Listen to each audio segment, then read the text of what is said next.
Studijos nėra lengvas procesas, tikrai reikia įdėti daug darbo, reikia įdėti daug laiko, bet kai yra motyvacija mokytis, labai vaisiai yra džiuginantis.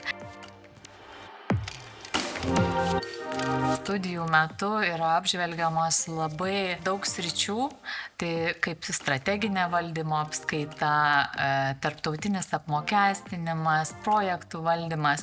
Tai iš tiesų suteikia labai daug įvairiapusių ir šiai dienai darbo rinkoje reikalingų kompetencijų. Studijų programa yra ypatinga tuo, kad išlaikius tam tikrų dalykų egzaminus, jie yra įskaitomi ACCA kvalifikacijai įgyti.